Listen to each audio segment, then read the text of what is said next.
परभणीमध्ये संतोष देशमुखांच्या हत्येच्या निषेधार्थ सर्वपक्षीय मोर्चा. सत्ताधारी आणि विरोधकांकडून धनंजय मुंडेंच्या राजीनाम्याची मागणी.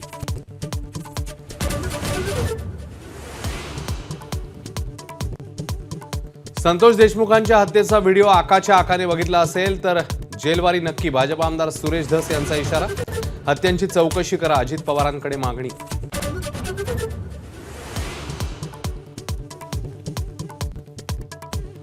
संतोष देशमुखांच्या कुटुंबियांना धक्का लागला तर धनंजय मुंडेंना रस्त्यावर फिरू देणार नाही. मनोज जरांगेंचा थेट इशारा. संपूर्ण घटनेचा खरा सूत्रधार धनंजय मुंडेच.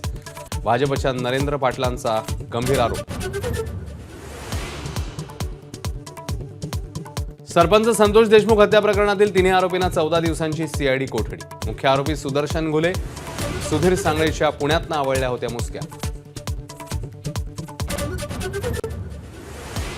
लाडकी बहीण योजनेत लावलेल्या निकषावरून विरोधकांकडून टीकेची झोड. योजनेवर श्वेतपत्रिका काढण्याची सुप्रिया सुळेंची मागणी. तर निवडणुका समोर ठेवून ही योजना सुरू केली आहे, बच्चू कडूंची टीका. कोकणातल्या निकालावरून मातोश्रीवर खडाजंगी. राजन साळवींनी विनायक राऊतांवर फोडलं पराभवाचं खापर. राऊतांच्या पराभवाला तुम्ही जबाबदार नाही का? ठाकरेंचा उलटा सवाल.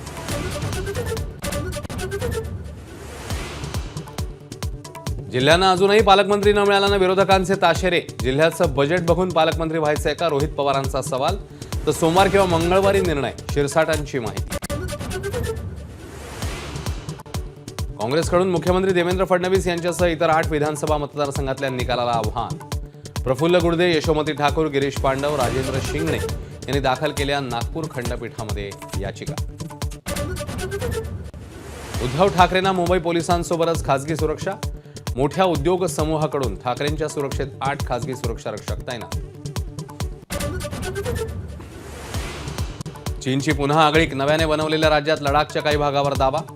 चीनचा बेकायदेशीर कब्जा कधीच मान्य नाही, भारताने फटकारलं.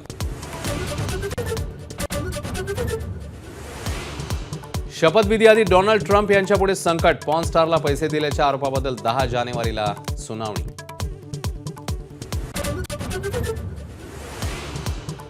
रिषभ पंतच्या आक्रमक अर्धशतकाने सिडनी कसोटीला रंग. दुसऱ्या दिवसाअखेर भारताच्या 6 बाद 141 धावा, आघाडी 145. कांगारू पहिल्या डावात 181 वर ऑल आउट.